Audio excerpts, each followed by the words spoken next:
Des ballons à grelots, des coachs qui s'égosillent derrière les buts, le Cécifoot est de retour à Schiltigheim. Un tournoi pré-olympique dans des conditions optimales. Ce sport spectaculaire est en train doucement mais sûrement de se faire une place. On a commencé en 2015, on jouait sur un terrain qui était complètement abîmé. Le chemin qu'on a parcouru, c'est énorme. Depuis 2015 jusqu'à maintenant, on a un nouveau terrain, on organise des challenges, on organise le Blind World Prix. Vraiment, j'ai pas de mots, je suis trop fier. 8 équipes nationales, c'est le même format que l'an prochain aux Jeux paralympiques de Paris. Ces rencontres sont importantes en vue de cette compétition. C'est important pour nous de donner du temps de jeu à nos joueurs. Pour l'instant, tout le monde a rempli son rôle. J'ai hâte que l'on joue les 2 prochains matchs. Sur le terrain, un seul joueur est voyant, c'est le gardien.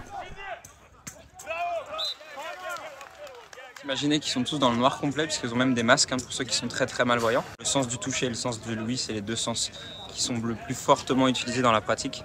Donc on a des grelots dans le ballon, il y a un terrain qui est réduit, des barrières sur les côtés, des guides sur 3 zones qui sont réparties sur le terrain et des codes obligatoires pour les joueurs se signalent afin qu'ils puissent se repérer et éviter les chocs sur le terrain.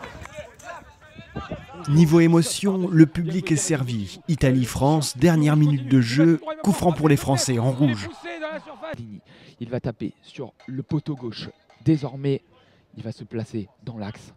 C'est parti. 14 secondes à jouer. Babacar Niang qui a la victoire au bout du pied. Babacar Niang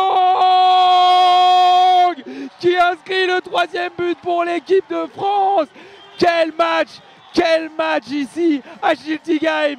Et Babacar Niang, il a envoyé une frappe lourde sur sa gauche, frappe du droit. Un missile. Doublé pour Babacar Niang sur coup franc.